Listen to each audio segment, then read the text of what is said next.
Assalamualaikum warahmatullahi wabarakatuh. Bismillahirrahmanirrahim.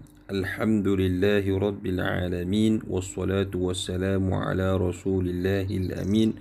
Wa ala alihi wa sahbihi ajma'in. Amma ba'du.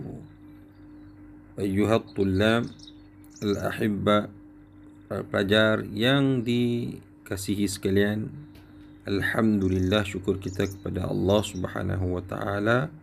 Kita bersua lagi dalam maddah asy-syariah li sanati tsaniyah. Insyaallah nuwasil darsana fi al-qism الثاني من فقه العبادات.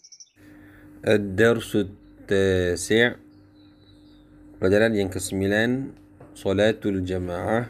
Dan yang telah berlalu video yang sebelum ini, 2, bahagian 1 dan bahagian 2, dan sekarang ini kita kepada video bahagian yang ketiga, bermula daripada al-masailu al-muta'alliqatu bi salatil jamaah sehinggalah ke penghabisan bab solat berjamaah ini, insya-Allah taala.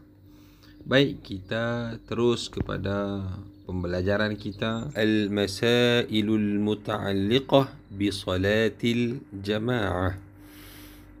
Baik, kita tengok yang tajuk kecilnya itu kaifiyatu tanbihil imam, iaitu cara-cara mengingatkan atau menegur imam di dalam solat berjamaah.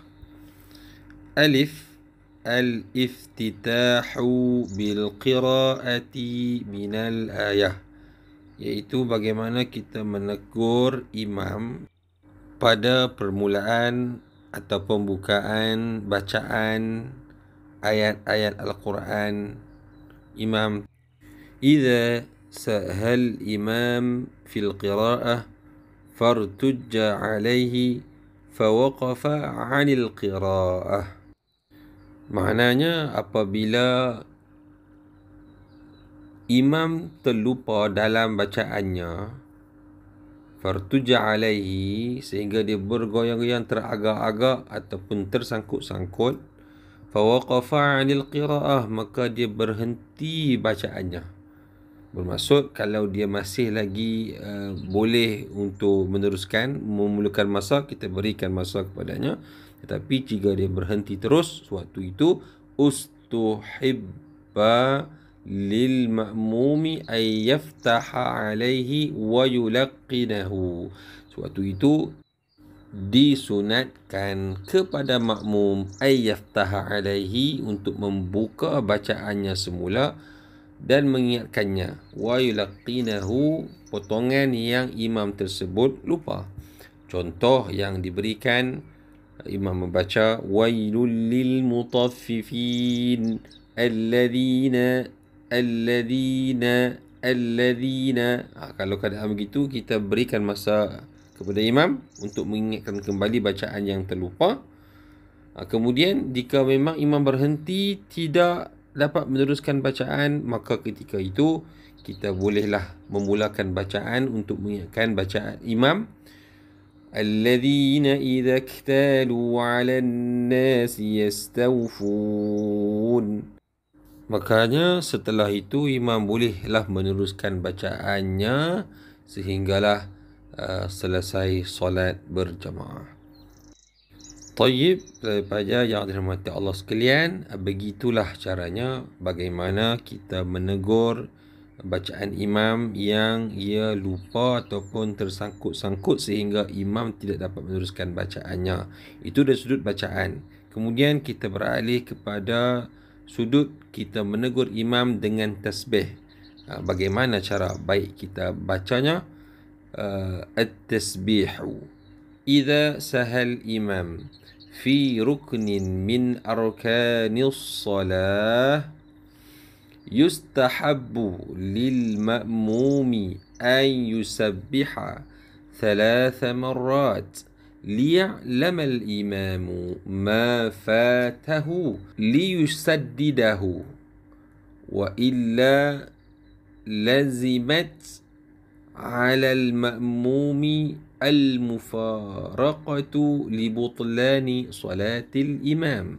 Maknanya, idza sahal imam, apabila imam terlupa fi ruknin min arkanis salah, untuk melakukan satu rukun daripada beberapa rukun solat, yustahabbu, maka disunatkan kepada makmum ayusabbiha, bertasbih subhanallah thalatha marrat, 3 kali, liya'lamal imam, untuk memberitahu kepada imam, ma fatahu, apa yang telah imam tersebut lupa, liyusaddidahu, untuk membetulkannya semula, untuk membetulkan apa yang imam tadi terlupa.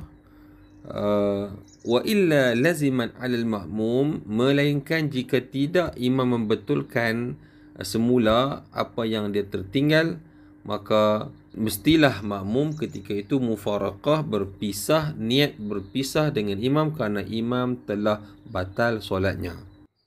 Baiklah, saya beri contoh mudah di sini. Apabila kita solat berjamaah, imam telah takbiratul ihram, kemudian imam terlupa membaca suratul Fatihah, dia terus membaca surah, contohnya surah Qul huwallahu ahad, surah Al-Ikhlas, sedangkan yang rukunnya ialah surah Fatihah. Makanya ketika itu makmum disunatkan menegur dengan membaca tasbih subhanallah 3 kali, dan sekiranya imam masih lagi tidak mengulang kembali kepada rukun Fatihah dan beliau tidak membaca Fatihah, diteruskan bacaan surah tersebut, maka imam itu telah batal solatnya, dan ketika itu makmum wajib berpisah ataupun mufaraqah dengan imam tersebut. Tayyib.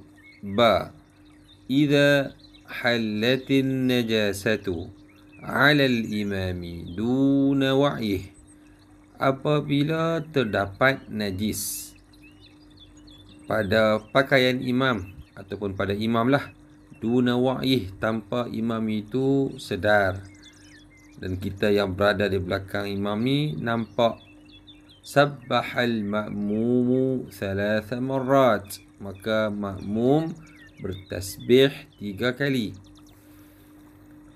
Fayaqumu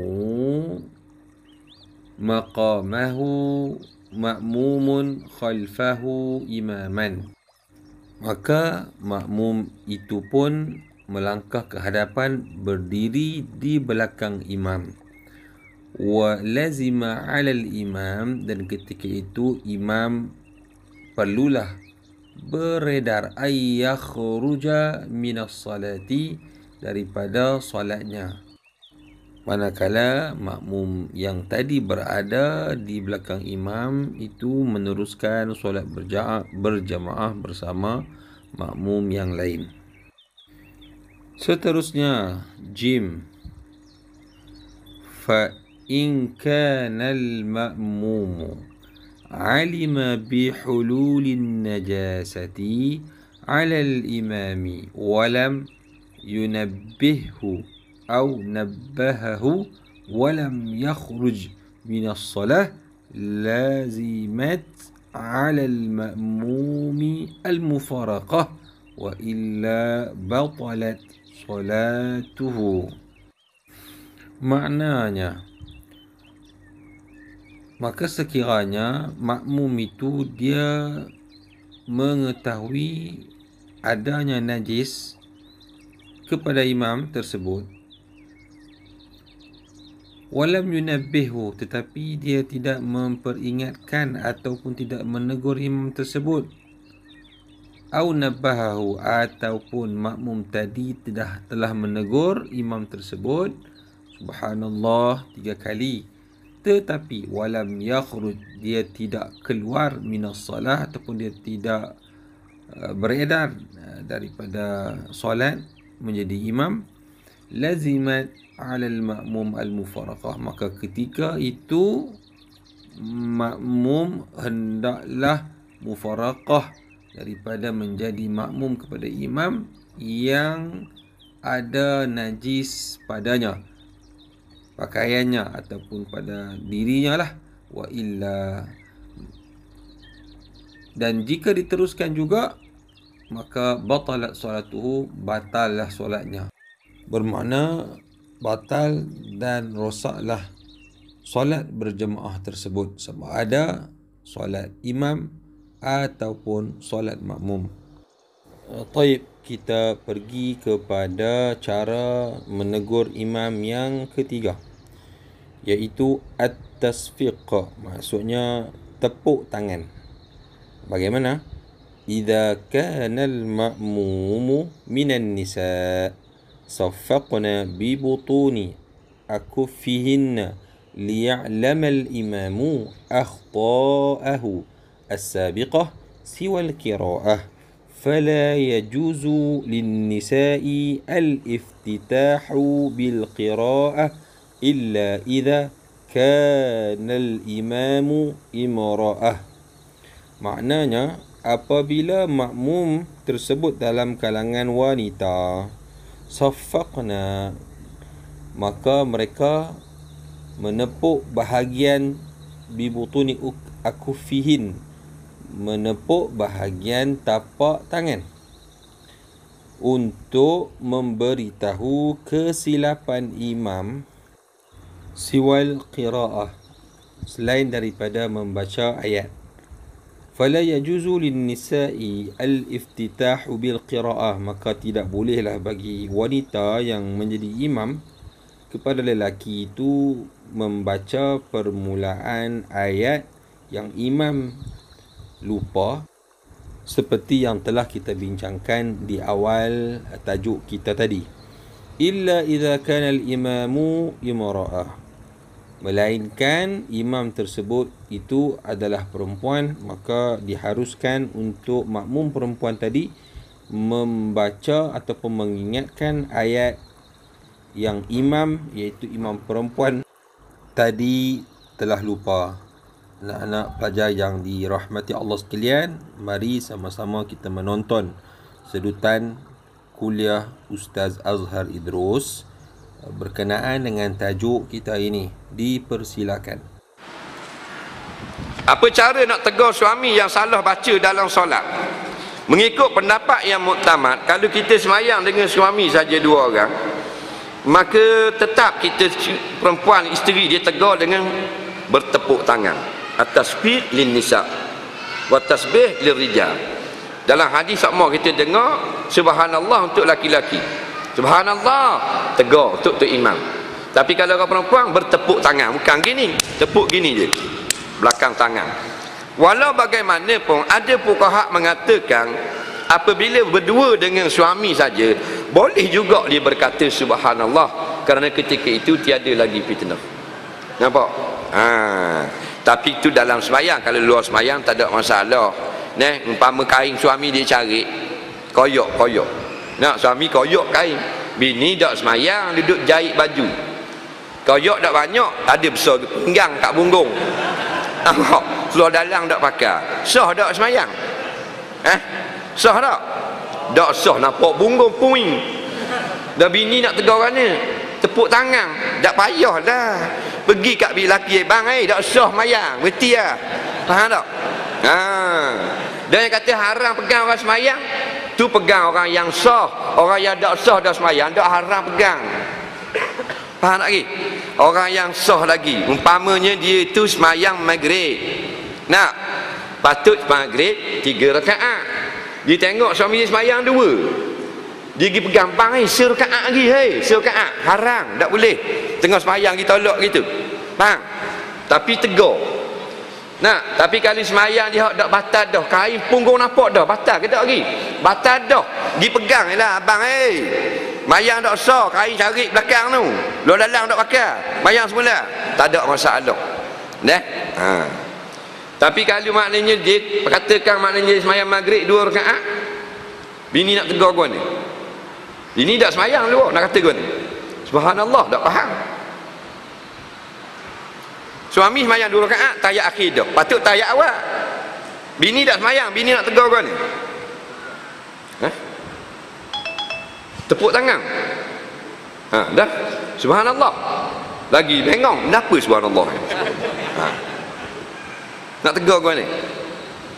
Tak reti. Kita tengah jahit baju, tengah siang ikan, tengah duduk saja, tengok laki kita main maghrib 2 rakaat tayat akhir dah. Tegur dengan mulut lah. 1 rakaat lagi bang, baru 2 tu. Payah sangat. Betul tak? Bukan kita niat ganggu semayang. Dia kata haram ni niat ganggu dia. Laki kita tengah semayang tinggi depan. Ye. Tu baru ganggu. Nak? Tak gitu tak tahu kau. Alhamdulillah, kita dapat pencerahan yang baik daripada Al-Fadhil Ustaz Azhar Idrus. Dan sekarang mari kita sambung lagi pembelajaran kita dengan tajuk At-Tablighu Khalfal Imam, iaitu meninggikan suara untuk menyampaikan kepada makmum yang berada di belakang berkenaan dengan perpindahan perbuatan imam dari rukun ke satu rukun yang lain.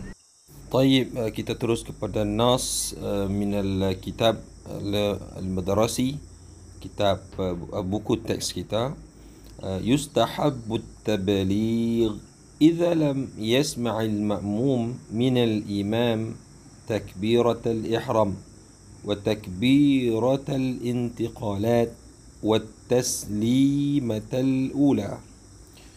Yustahab, disunatkan, at-tabligh, iaitu menyampaikan dengan meninggikan suara apabila lam yasma' al-ma'mum, apabila makmum tidak mendengar suara imam, minal imam, takbiratul ihram, sama ada takbiratul ihramnya ke takbirah al-intiqalat, maknanya takbir perpindahan ke antara satu rukun ke satu rukun, dan salam yang pertama. Maka hendaklah ada seseorang sunat untuk dia menjadi mubaligh. Mubaligh inilah yang akan meninggikan suara. Apabila imam Allahu Akbar, dia pun akan sambut dengan Allahu Akbar. Jadi makmum yang di belakang yang mungkin tidak mendengar suara imam akan mendengar suara mubaligh, dan mereka mengetahui ketika itu imam akan menukarkan berpindah kepada rukun yang lain. Thaniyan, mawadhi'ut tabligh khalfal imam, tempat-tempat yang disunatkan untuk tabligh oleh mubaligh di belakang imam setelah imam mengucapkannya. Awalan, takbiratul ihram biqasdil ihram lis-salah. Ketika takbiratul ihram, takbir yang pertama untuk masuk ke dalam solat, biqasdil ihram, dengan niat pemberitahuan ihram solat, makna kita telah masuk kepada solat.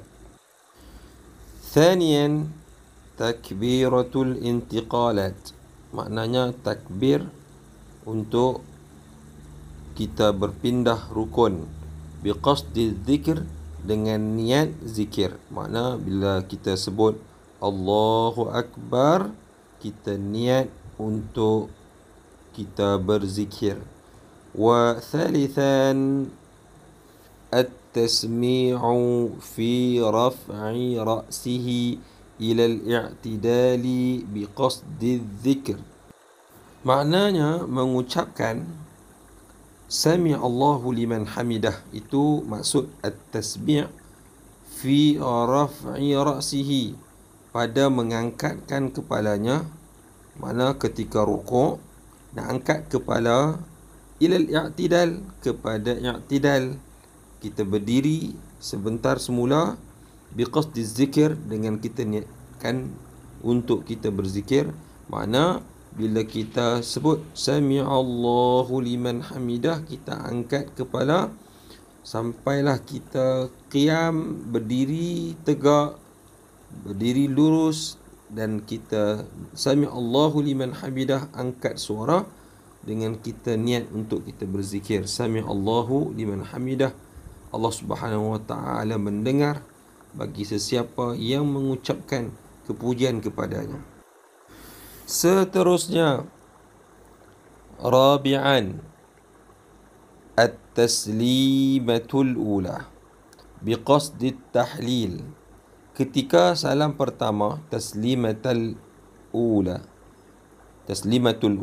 salam pertama, biqasdi tahlil, dengan niat at-tahlil, memberitahu bahawa kita telah tamat atau selesai solat.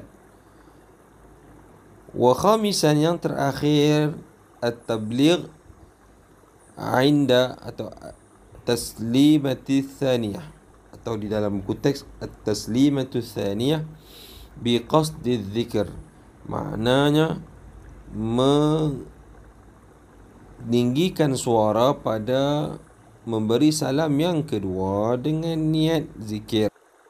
Baiklah para pelajar yang dikasihi sekalian, kita lihat dalam buku nota yang disediakan, Keluaran Telaga Biru ada menambah beberapa perkara yang agak penting untuk kita ambil perhatian. Yang saya akan bacakan di sini, yang pertama, ini tentang at-tabligh lah. At-tabligh yajibu ay yaqsida المبلغ سواء إماما كان أو غيره الإحرام للصلاة، وإن قصد الإعلام فقد لم تنعقد صلاته. Makna wajib atas imam atau muballigh, dia berniat untuk tinggikan suara tersebut, suaranya bertujuan ihram salah. Ini untuk takbiratul ihram. Sekiranya diniatkan sebagai pemberitahuan sahaja, kalau dia niat untuk bagi tahu sahaja, bagi tahu orang sahaja takbiratul ihram, maka tidak sah salatnya. Mesti dia berniat bertujuan ihram as-salah. أما لغير تكبيرة الإحرام من تكبيرة الانتقالات والتسبيح والتحميد والسلام فإن قصد مجرد التبليغ فقد تبطل صلاته، وإن قصد بها التبليغ مع الذكر فصلاته صحيحة. Maknanya, adapun untuk selain daripada takbiratul ihram, iaitu takbiratul intiqalat, iaitu takbir perpindahan rukun ke rukun yang lain, tasbih, tahmid dan salam, sekiranya ia hanya bermaksud at-tabligh faqat, pemberitahuan sahaja, nak beritahu sahaja, maka batal solatnya, kerana dia seperti bersembang ataupun berkomunikasi dengan makmum yang lain, sedangkan solat adalah komunikasi, interaksi kita dengan Allah Subhanahu wa taala. Makanya hendaklah dia berniat dengan zikir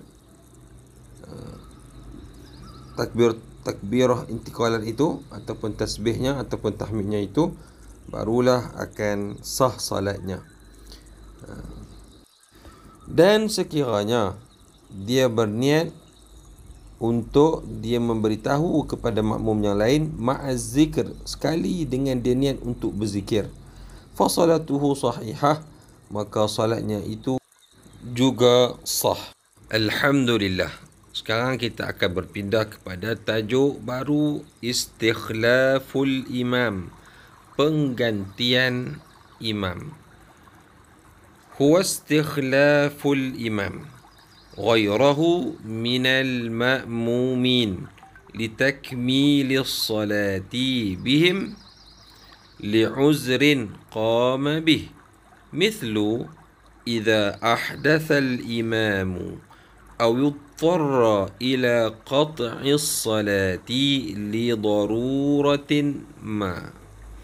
Maknanya, penggantian imam oleh makmum litakmilis salah, untuk menyempurnakan solat mereka, li'uzrin, kerana terdapat keuzuran yang mendatang.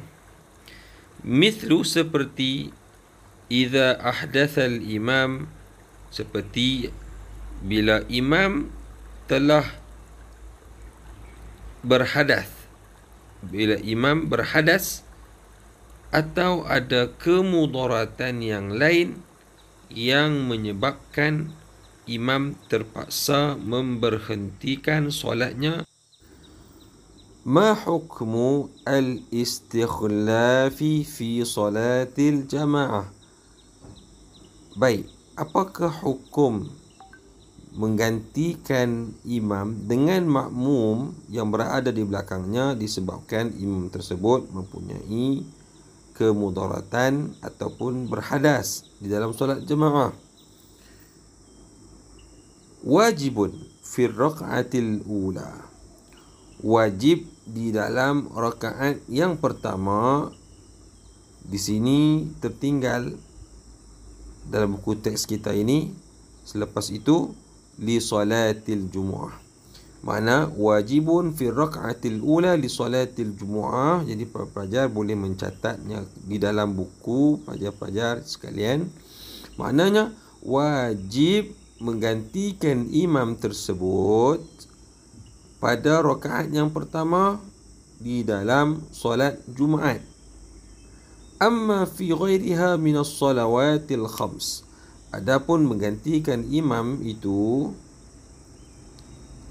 pada solat 5 waktu yang fardu, famandubun 'ala al-imami qabla insirafihi, maka sunat ke atas imam mengisyaratkan kepada salah seorang makmum yang berada di belakangnya.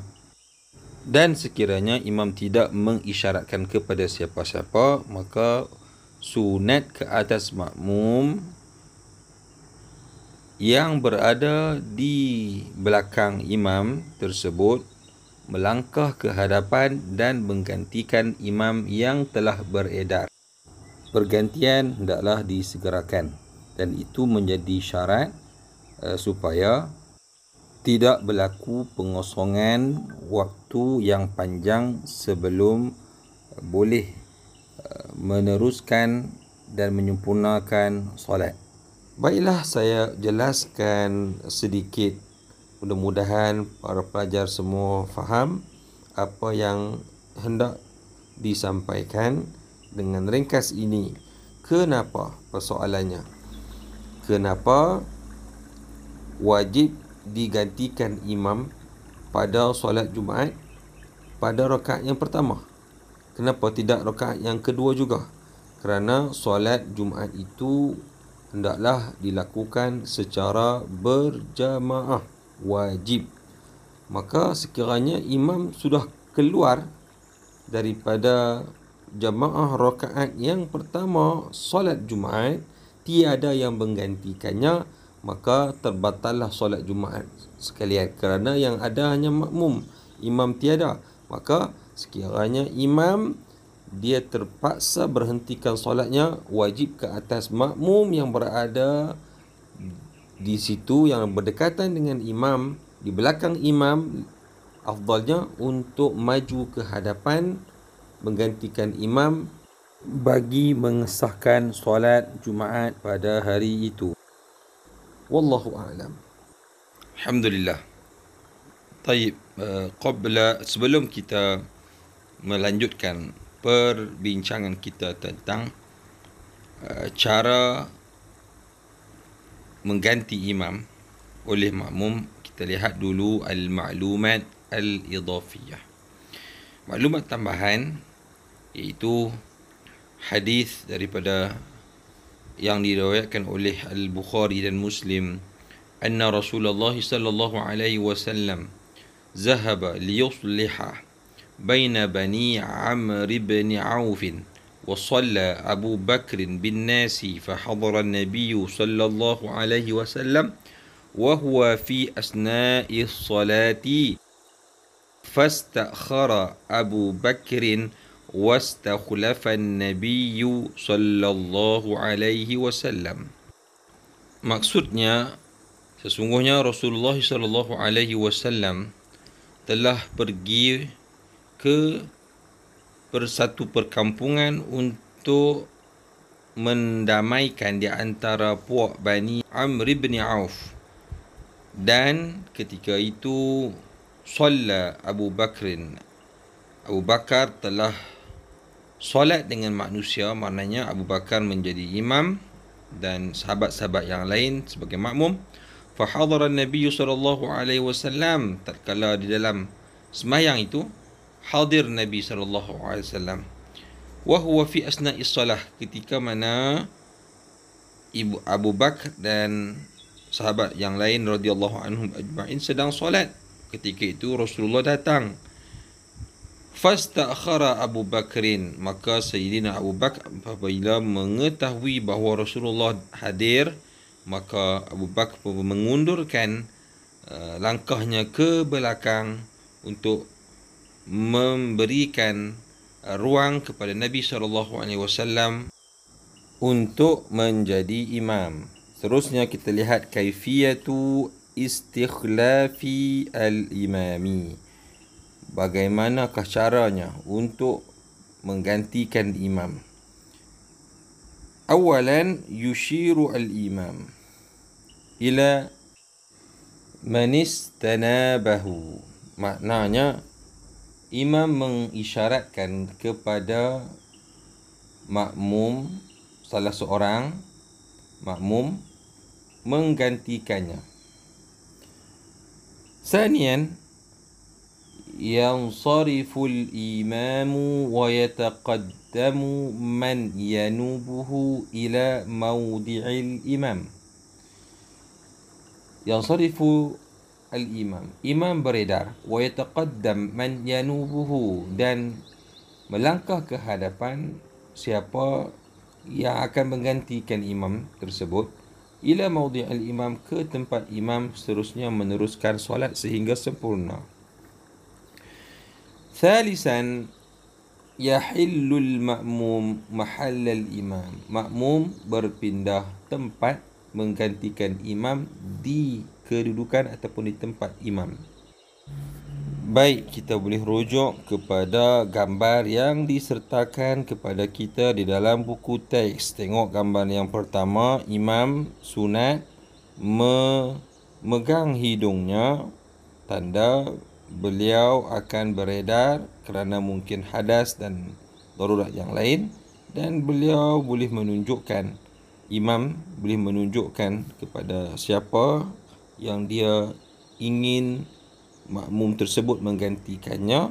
Kemudian dia beredar kepada gambar yang kedua. Kemudian yang ketiga, nampak makmum yang berbaju hijau itu melangkah ke hadapan menggantikan imam yang tadinya beredar. Wallahu a'lam. Kemudian kita lihat di bawahnya itu ada irsyadul muallim, di atas bimbingan guru, pelajar mencontohi simulasi bagaimanakah cara yang benar, yang betul di dalam surau sekolah fi musalla al-madrasah, tentang bagaimana kaedah yang sahih menggantikan imam ketika solat berjamaah, sehingga pelajar benar-benar dapat memahami dengan baik bagaimanakah situasi pergantian imam itu berlaku. Tatbiqu amaliyati salatil jamaah, praktikal solat jemaah yang boleh dipraktikan oleh para pelajar sekalian. طبق عملية الصلاة طبق عملية الصلاة التي درستها من خلال الحالات الآتية. Maknanya buat praktikal ini peringkat demi peringkat seperti mana yang telah kamu pelajari sebelum ini. Yang pertama berwudu, yang kedua dukhul makmum wal imam ila masjid, intizar menunggu makmum untuk solat, kemudian makmum musta'idun lis-salati al-jamaah, makmum bersedia untuk solat jamaah, solatul jamaah bersama imam. Habis di situ agak mudah, jadi saya tidak berhajat untuk menjelaskan dengan lebih panjang, cukup untuk itu untuk difahami. Kemudian maklumat tuhimmuka, ada maklumat yang penting untuk kita mengetahuinya. Ba'du makruhatil jamaah, apakah makruh yang mungkin berlaku di dalam solat jamaah. Awalan, kaunul imam fasiqan, keadaan imam itu dia fasik melakukan dosa-dosa besar dan sebagainya. I'wija jusaffi wa adamu iktimal wa adamu iktimali ma qablahu, saf yang tidak lurus, bengkang-bengkok dan tidak sempurna, وعدم اكتمال ما قبله. ثالثا مقارنة أي مساواة أفعال الإمام، seiring bersama af'alil imam, bersama dengan perbuatan imam. Maknanya makmum tidak boleh sama-sama bergerak dengan imam. Hendaklah imam melakukan pergerakan terlebih dahulu, kemudian barulah makmum melakukannya. Contohnya, apabila imam ingin rukuk, imam bertakbir dengan takbir intiqalat, Allahu Akbar, maka selagi imam belum selesai rukuk, maka makmum tidak boleh lagi rukuk. Bila makmum selesai dan Allahu Akbar, selesainya itu boleh diketahui dengan takbir Allahu Akbar. Akbar tu saja, maknanya makmum boleh juga turut untuk takbir dan rukuk Allahu Akbar. Begitu. Warabi'an, yang terakhir, yang keempat, al-infiradu binafsihi fi saffi, berseorangan dirinya itu di dalam satu saf.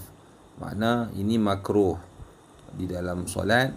Janganlah berdiri seorang sahaja di belakang di saf jika kita datang lewat dan tiada makmum lain bersama kita di saf itu, maka kita boleh untuk meminta pertolongan makmum yang di hadapan kita membantu dengan cara kita takbiratul ihram, seterusnya kita menyentuh mesra sahabat yang berada di belakang, di depan kita, di saf depan kita itu, untuk dia undur ke belakang sebagai isyarat untuk dia undur ke belakang bersama kita di dalam satu saf, untuk kita juga mendapat pahala solat berjamaah.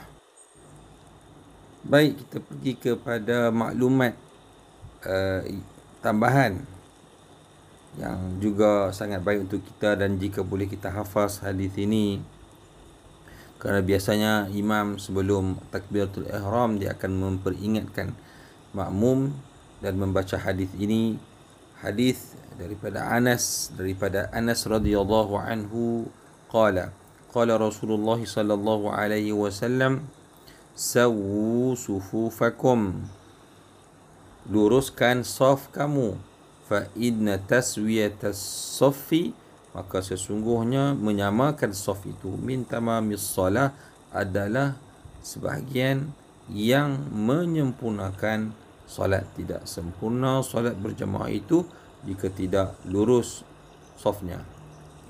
Rawahul Bukhari wa Muslim.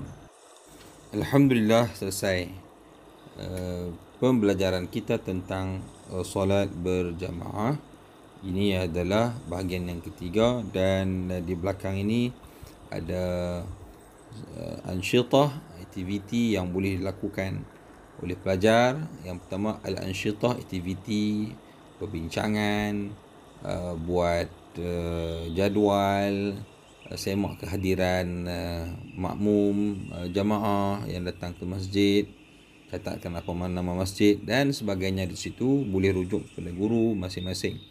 Kemudian ada at-tadribat, latihan soalan 1, 2 sehinggalah soalan yang ke-14. Soalan 1 sehingga soalan 7 berbentuk subjektif, tanya dan jawab. Contohnya bayyin syurut al-imam wal makmum, terangkan syarat-syarat imam dan makmum. Kemudian yang ke-8 itu dia berbeza sikit, halil, selesaikan masalah-masalah yang berikut berdasarkan pemahaman kamu terhadap pembelajaran kita bersama. Berlaku begini, bagaimana hendak diselesaikan. Okey, waddih kafiyah, waddih al-kaifiyah li ahwal al-atiyah, terangkan kaedah-kaedah yang keadaan-keadaan yang berikut. Kemudian ada juga diminta untuk kita masil, tiru ataupun buatkan praktikal solat berjamaah dengan masalah-masalah, dengan persoalan-persoalan yang berikut. Jika berlaku, bagaimana hendak kita selesaikan. Kemudian 11, 12 pun sama jugalah. Tak boleh nak terangkan dengan panjang lebar di sini, boleh tanya guru masing-masing. Waddih al-hikam, terangkan hukum. Kemudian wafiq, sesuaikan al-ahkam al-masail yang berlaku berkaitan dengan solat jemaah. Kemudian ada juga imla al-faraghat, isi tempat kosong. Dan yang terakhir sekali ialah susun tempat makmum ketika solat berjemaah, berpandukan dengan maklumat yang diberikan, An-Nisa dan sebagainya. Diletakkan itu, ada kita belajar di video sebelum ini. Yang pertama sekali imam, yang kedua alif apa, ba apa, jim apa, dal apa. Sekian dulu untuk video kali ini. Kita selesai untuk solat berjemaah, solatul jemaah, dan kita pun telah selesai untuk solatul Jumu'ah. Saya buat sebelum ini lagi. Dan baik, insya-Allah ada masa lagi, ada ruang dan peluang kita bersua lagi di video yang seterusnya. Dipersilakan untuk share, subscribe, boleh juga komen, boleh juga tanya jika hendak bertanya dan sebagainya. Kita boleh berbincang, dan jika ada pembetulan ataupun saya tersalah ataupun terlepas pandang dan sebagainya, bolehlah komen di ruang komen yang disediakan. Sekian, wallahu a'lam. Allahumma rabbana zidna ilma, Allahumma anfa'na bima 'allamtana wa 'allimna ma yanfa'una, rabbana zidna ilma warzuqna fahma. Amin amin amin ya rabbal alamin. تقبل الله منا ومنكم تقبل يا كريم. السلام عليكم ورحمة الله وبركاته.